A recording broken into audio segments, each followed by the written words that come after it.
Olá, aqui é a Joyce Diagonal e hoje eu vou mostrar pra vocês as minhas leituras do mês de maio. Bom, eu comecei o mês então lendo O Casal que Mora ao Lado. Eu não costumo ler muitos thrillers, mas eu preciso dizer que eu fiquei bem entusiasmada com essa leitura.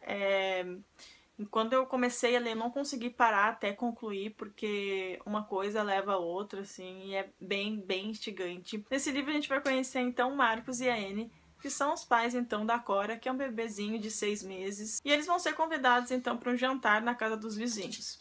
É o aniversário do Graham e a Cynthia, que é a esposa do Graham, convida eles então para eles irem até a casa dela para confraternizarem então o aniversário do marido. Só que tem um porém, a Cynthia meio que deixa óbvio que ela não gostaria que a Cora fosse junto, porque ela é um bebê muito agitado e ela não tem muita paciência, enfim, ela não gosta de crianças. Então, o Marcos e a Anne, eles contratam uma babá, mas a babá meio que na última hora acaba desmarcando porque teve um imprevisto, enfim. Eles quase que desistem de ir nesse jantar, mas o Marcos, como sabe que a Anne praticamente gasta todo o tempo dela como mãe cuidando da Cora, ele insiste então que eles vá para esse jantar para se distrair um pouco, para ele conseguir descansar assim e ter algumas horinhas de paz, vamos dizer assim. Mesmo com a babá desmarcando, eles acabam indo mesmo assim na casa dos vizinhos e acabam deixando a Cora sozinha dentro de casa. Mas de meia em meia hora eles vão lá e vão ver como a Cora está, e eles também têm uma babá eletrônica que tá ali, que eles estão cuidando o tempo inteiro. Tudo vai bem nesse jantar, até que a Anne começa a notar que a Cynthia tá meio que se insinuando pro Marcos, tá meio que flertando. Os dois casais meio que beberam demais, e eles estão bem animadinhos assim, e a Anne começa a se incomodar com isso e também começa a se sentir preocupada porque a Cora já tá muito tempo sozinha, e ela como mãe acha que tá sendo uma mãe negligente. Então ela convence o Marcos de ir pra casa, só que chegando lá, eles veem que a porta da casa dele está aberta. Então, chegando na quarto do bebê, eles descobrem então que a Cora não está mais naquele quarto e que aparentemente ela foi levada. Esse é o plot do livro, então, e a partir daqui vai se desenvolver toda a investigação que vai levar para esse caso. Eu gostei bastante desse livro, como eu falei, eu me senti bem imersiva, é uma leitura muito instigante. E eu acredito para quem, assim como eu, não gosta muito ou não tinha o costume de ler muito thriller, assim, de investigação ou suspense, eu acho que esse livro é um ótimo livro para tu começar, assim, para tu abrir porta para um gênero diferente, e eu super recomendo. Então, já tem a resenha escrita lá no Centro Diagonal, eu acho que lá eu consegui me expressar um pouquinho melhor, mas enfim, se vocês quiserem conferir o que eu achei mais profundamente sobre esse livro, eu vou deixar o link aqui nos cards e também aqui na descrição do vídeo. Depois acabei pegando O Sol Também é uma Estrela, da Nicola Yoon. Esse livro eu li bem rapidinho mesmo, porque ele tem duas coisas que favorecem isso. Uma é que os capítulos são bem curtinhos, e outra porque toda essa história se passa em apenas um dia. Então aqui a gente vai conhecer dois personagens que são bem diferentes do que a gente costuma encontrar assim em young adults por aí. A Nicola Yoon, como vocês devem saber, ela é autora também de Tudo e Todas as Coisas, que vai ganhar filme agora. Desde aquele livro a gente percebe a representatividade que ela gosta de colocar nos livros dela. E nesse aqui não é diferente. Aqui a gente vai conhecer então primeiramente a Natasha. A Natasha é filha de jamaicanos e a família dela está sendo deportada. Ao mesmo tempo a gente vai conhecer também o Daniel, que é filho de coreanos. E o Daniel é aquele tipo de cara que ele faz tudo que os pais sempre sonharam e almejaram pra ele.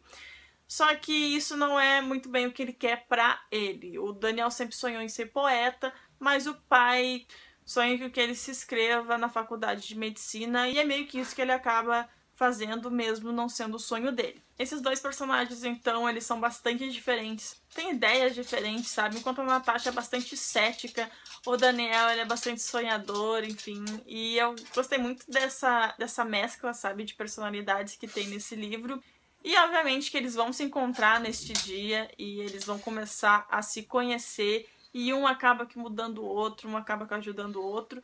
E é difícil falar um pouco mais sobre a história, pode ter parecido meio confuso, mas eu também não quero meio que falar muito para evitar spoiler, porque essa história ela é breve, mas ela é bastante significativa também. O terceiro livro que eu li esse mês foi Descendentes, do Jean M.R.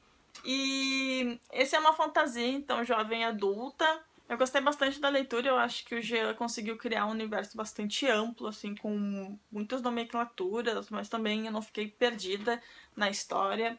Esse é o primeiro volume de uma série, se eu não me engano, de 4 volumes.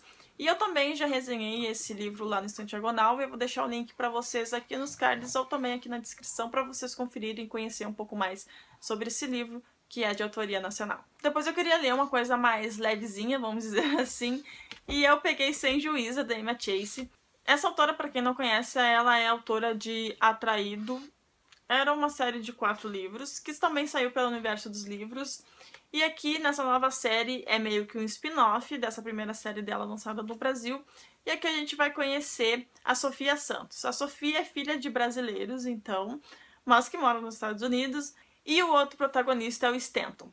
Primeiramente, a gente vai ter um contato apenas com o Stanton. O Stanton nasceu em Mississippi, então ele é do interior. E na adolescência ele namorava a Jenny, então. E a Jenny acaba ficando grávida muito cedo. Então isso no primeiro momento acaba chocando eles, porque enfim, eles são adolescentes, estão cheios de planos. Eles estão quase saindo do ensino médio e vão ir para a faculdade. E a Jenny, então, ela resolve que abriria a mão, então, no primeiro momento dos sonhos dela, para o Stanton conseguir se formar em direito, que é o sonho dele, para conseguir dar então condições melhores para a família deles, porque eles se amavam muito. Só que na prática as coisas não eram tão simples assim. A faculdade do Stanton é muito longe, é em Washington, enquanto eles moram em Mississippi. Então, como Mississippi é meio que interior, o Stanton meio que só pode ver elas a cada 3 meses, às vezes nem isso. Então os anos vão passando, eles meio que estabelecem alguma regra para o relacionamento deles. Eles resolvem abrir o relacionamento deles, eles vão ter um relacionamento aberto, mas quando Stanton voltasse para Mississippi para visitar a Jenny e a filha deles, eles estariam juntos como sempre estiveram. No primeiro momento isso funcionou durante uns tempos, mas isso passou muito tempo. O Stanton se formou, mas ele acabou ficando por lá, porque lá então tem mais oportunidades em Washington, né? E se passaram 10 anos. Agora a filha dele já tem 10 anos, o Stanton, eles continuam nessa vida. O Stanton cada vez menos vai para Mississippi, até o dia que ele vai se deparar com uma carta na casa dele, onde é um convite de casamento que a Jenny vai se casar com outra pessoa. O Stanton, então, fica bastante chocado, né? Porque não era esse o combinado dele. Só que esse choque pro Stanton acaba despertando o amor dele de novo. E ele resolve que ele vai voltar para Mississippi para tentar reconquistar a Jenny. Só que ele resolve, então, tem a ideia de gênio de não ir sozinho e leva a Sofia. Então a Sofia é a amiga... Ela tem uma amizade colorida, então, com o Stanton eles se relacionam de vez em quando. Então ela meio que contra a vontade, ela acaba aceitando e ela vai partir então com o Stanton para Mississippi para ajudar ele a reconquistar a Jenny. Óbvio que a gente sabe que isso não vai dar muito certo. O que eu mais achei legal desse livro é que é meio que uma comédia romântica mesmo. É aquele tipo de livro que pode virar um filme e que as pessoas vão gostar de assistir na televisão, sabe, na sessão da tarde. Eu ri muito com esse livro, eu achei muito fofo, muito bonitinho. No fim, eu gostei bastante dessa história e eu recomendo para quem quer conhecer essa autora, eu gostei bastante da narrativa dela. Eu li esse livro, ele não é tão fininho assim, mas eu li ele muito rapidinho. Então se tu quer conhecer a autora, se tu quer se divertir com um livro, com um romance, eu indico esse aqui, Sem Juízo. Pro Vórtice Fantástico de Porto Alegre, eu li A Mão Esquerda da Escuridão. Eu não tenho edição física, acabei lendo ele no Kobo, mas eu vou deixar a capa aqui no lado para vocês conferirem.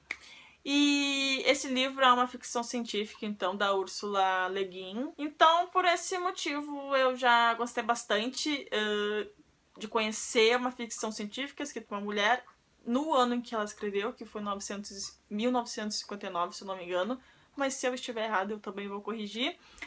E eu gostei bastante, sabe? Esse é um livro que vai falar muito sobre os preconceitos humanos, sabe? Nesse livro, o personagem principal, ele tá descobrindo um novo planeta que se chama Inverno.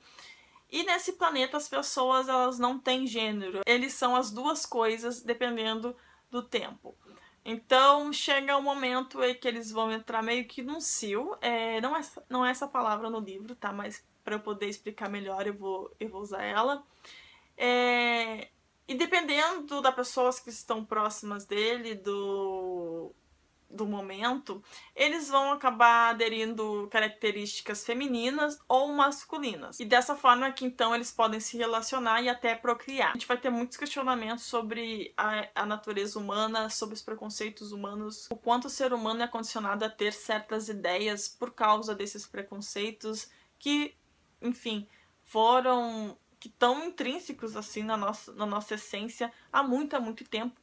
E aqui a gente meio que se depara com essas reflexões, então foi uma leitura que eu gostei bastante. Sem contar que a autora não precisou trabalhar nada aqui dentro do planeta Terra, ela conseguiu ir para um outro lugar para a gente conseguir ter essa ideia. Não é uma leitura muito fácil de ser feita, eu cometi uma loucura até, porque o vórtice era no dia 13 e eu peguei o livro para ler no dia 11. Meio que no dia 11 eu não consegui ler, e eu, no fim, acabei pegando o livro no dia 12 mesmo, efetivamente. Então eu toquei o livro até terminar. Eu gostei bastante, eu recomendo esse livro, mas eu não recomendo que seja um primeiro contato para alguém que não tem o hábito de ler ficção científica. Eu acho que é bom a pessoa amadurecer um pouco o gênero para daí sim ir para uma leitura como essa. Eu ainda não fiz a resenha, mas eu pretendo fazer. Mas é aquele tipo de resenha que eu vou ter que sentar e pensar bem o que eu vou falar, o que eu acho interessante de contar para vocês, sem contar muita coisa da história também. A Companhia das Letras, ela ofereceu então para alguns parceiros a prova antecipada de A Melodia Feroz, que é o lançamento então da Victoria Schwab. Esse é o segundo livro que eu leio da autora, eu já li, já resenhei aqui no canal também, é Um Tom Mais Escuro de Magia. E eu gosto bastante dessa autora, eu gosto bastante dessa narrativa. E aqui eu percebi que ela é aquela autora que gosta de surpreender e ela continua fazendo isso em A Melodia Feroz. Esse é o primeiro livro de uma duologia, então. A série se chama Monstros da Violência. E aqui a gente vai conhecer uma sociedade onde monstros nascem de atos de violência. Como protagonista dessa história, a gente vai conhecer a Cat e o August. A Cat é filha de um dos líderes da cidade V, que é dividida entre norte e sul, e o pai dela é o líder da parte norte. Com a volta da Cat para a escola, então para essa cidade, o August vai ser convocado para ser meio que o espião dela nessa escola.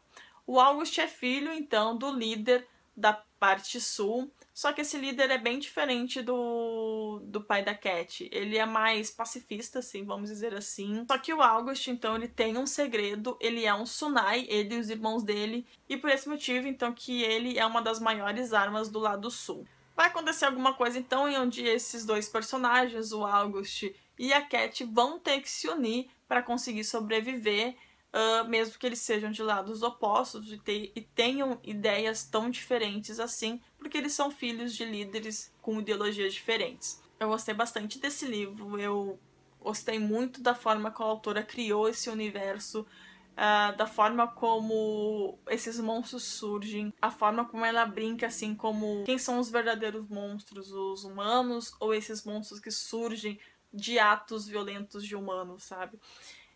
Gosto bastante dos conflitos que ela colocou, principalmente em cima do August, que é um monstro, mas ele é muito semelhante a um humano e busca isso também pra ele. Eu não quero falar muito sobre a história, mas eu já falei um pouquinho mais na resenha também, e eu vou deixar o link pra vocês conferirem, mas o que eu posso dizer é que eu recomendo muito essa história. Eu finalmente fui ler Perdida, da Karina Ricci, e, gente, assim, eu fico imaginando como é que eu não li esse livro antes, sabe? Ele é muito bom, é muito fofo, e ele tem tudo aquilo que eu gosto num romance, numa história. Enfim, eu tô completamente apaixonada. Pra quem não conhece, então eu vou falar um pouquinho sobre a história, mas quem já conhece sabe muito bem do que eu tô falando. Aqui a gente vai conhecer a Sofia, então. E a Sofia, ela é viciada em tecnologia, sabe? A autora até faz uma crítica bastante atual sobre nosso vício com smartphones, internet, todas as facilidades que a gente tem hoje em dia. E a Sofia é uma dessas pessoas, né?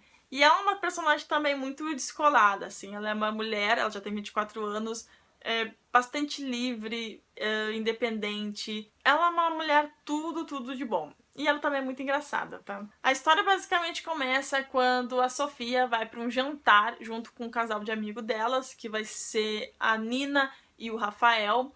Só que ela é muito estabanada e ela já tinha bebido uma ou outra, e ela vai no banheiro e acaba deixando o celular dela cair dentro da privada. Então, o celular dá perda total e no outro dia ela vai procurar um aparelho novo, porque ela não pode viver sem o celular dela.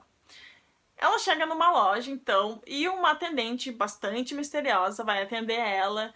E a Nina meio que é daquelas pessoas faladeiras, sabe? E conta tudo o que aconteceu com ela, tudo que ela precisa, por que ela precisa do celular pra ontem. E essa vendedora acaba vendendo um aparelho pra ela bem diferente. Só que esse aparelho, então, vai levar a Sofia para 200 anos antes. Então, sim, vai rolar uma viagem do tempo aí. E quando a Sofia vai perceber, ela vai estar naquele mesmo lugar no Brasil, que acho que é São Paulo, eu não tenho certeza, mas 200 anos antes, então ela vai voltar para 1830. Ela tá lá com o all-star dela, com a saia curta dela, com uma roupa normal de hoje em dia, até que um homem num cavalo vestido, né, como naquela época, vai encontrar ela e vai ficar bastante surpreso de encontrar uma pessoa naquelas condições, né, com aqueles trajes. E essa pessoa é o Ian, então, que é o outro protagonista dessa história. E, enfim, gente, eu não quero falar muito. Há muito tempo eu queria ler esse livro, mas quem me influenciou foi a Leia do Ler Lendo Lido. Quando eu contei pra ela que eu tinha assinado o e-book, que eu escutei esse livro em audiolivro, ela falou, escuta Perdida, escuta Perdida. Aí eu comecei e, gente, assim, tu escuta o primeiro capítulo, tu não vai querer parar mais, porque é realmente muito bom, a narração é muito boa e essa história é viciante. E eu não vejo a hora agora de ler Encontrada, que é o próximo volume, que eu já tenho aqui em casa também, e também já tenho em audiobook. Vou acabar escutando o audiobook e cortejando o livro, como eu fiz assim com Perdida. Até fiz muitas marcações fofinhas aqui, de momentos lindos. E é isso, gente. Eu tô apaixonada por essa história, tô apaixonada pelo Ian Clarke e é isso aí. Ao longo do mês eu estava lendo um livro, tá? Mas eu não sei porquê, eu demorei um pouco mais pra concluir essa leitura. Eu acho que é principalmente porque eu tinha que ler um livro por prioridade, depois eu peguei, por exemplo, Perdida, que acabou ganhando toda a minha atenção. Mas enfim, consegui concluir também esse mês Opala, que é o terceiro volume da saga Lux. Já contei pra vocês, gosto muito dessa série. Com esse livro não foi diferente. Aqui a gente vai continuar acompanhando a história e a ligação da Cat com o Demon. É incrível quanto essa autora consegue fazer com que essa história seja melhor a cada livro. Aqui eu tive um pouco mais de problema de concentração, de finalmente entrar dentro do livro, mas eu acho que foi muito mais por coisas externas que estavam acontecendo do que pela história em si. Porque depois que eu peguei, nossa, finalizei esse livro amando tudo de novo. E agora eu não vejo a hora de ler o outro, eu acho que é o conclusivo. Eu não tenho certeza agora. Mas enfim, se ela continuar escrevendo mais, eu vou continuar lendo. E eu não vou falar muito sobre história, gente, porque é o terceiro volume. Mas o que eu posso dizer é que leiam Obsidiana, porque é muito engraçado, é muito envolvente. Adoro a química que o Demon e a Cat têm. Gosto do fato de ela ser uma blogueira literária, então acho que muitas blogueiras aí vão se identificar com a Cat, com as coisas que ela pensa. Tá caindo o mundo, mas ela lembra que ela tem que escrever uma resenha, que ela tem que ler um livro. Gente, essa série é tudo de bom. Eu acho que é ideal pra quem quer, sabe, quer se divertir, quer sair um pouco, quer se desligar um pouco do mundo. Vai ler a saga Lux, que tu não vai se arrepender, com certeza. Então, finalmente, o último livro que eu li nesse mês foi Alina, que é um romance de época nacional, que saiu pela Pedra Azul. E eu li esse livro da Emília Lima. Gostei muito, muito, muito. Me surpreendi bastante. Essa edição, ela tá cheia de ilustrações. É uma edição fininha. Foi uma leitura que eu fiz em um dia. Recomendo. E principalmente pra quem é fã de romance de época e que não consegue sair um pouco da zona da Arqueiro, vamos dizer assim, da Gutenberg, que são as editoras que mais apostam nesse tipo de gênero, eu recomendo então que vocês conheçam agora, principalmente que a Pedra Azul tá trazendo alguns romances nacionais. Essa história vai se passar então num Brasil colonial, que é muito interessante. Se eu não me engano, eu li um outro livro da Marina Carvalho, que saiu pela Globo Out, se eu não me engano. E gosto bastante dessa abordagem, sabe? Porque foi uma realidade nossa. Tem os contras disso, mas é nossa história. E eu acho interessante as autoras colocarem isso, principalmente pra gente ter mais contato com isso, sabe? Entender um pouco mais como era a realidade. Nessa história a gente vai conhecer a Lina, então, que com 12 anos já tinha se apaixonado pelo Pedro. Só que o Pedro já era um jovem casado, tá?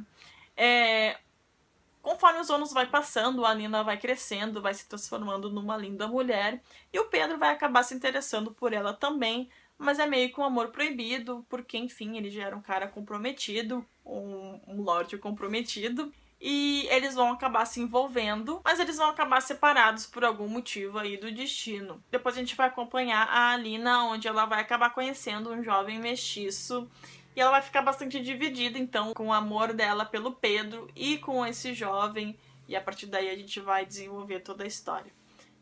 Vou terminar por aqui, senão eu falo demais, mas eu posso dizer que eu gostei bastante. A gente se envolve muito com esses dois personagens, sabe? A gente vai ver erros e acertos deles, a gente vai se envolver, vai criar uma empatia, vai fazer alguns pré-julgamentos, mas eu gostei bastante como a autora conseguiu me prender nessa história.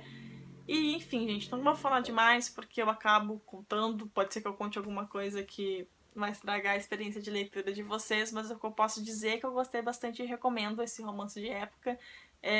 Dê uma oportunidade para essas histórias que estão aparecendo aí de autores nacionais, porque vale muito a pena. Esse foi um mês muito bom, fiquei muito feliz com as minhas leituras. Ao total eu li 9 livros. Então é isso, eu volto no mês que vem para mostrar as minhas leituras no mês de junho. Espero que vocês tenham gostado. Não deixem de se inscrever no canal se tudo ainda não é inscrito e até o próximo vídeo. Tchau!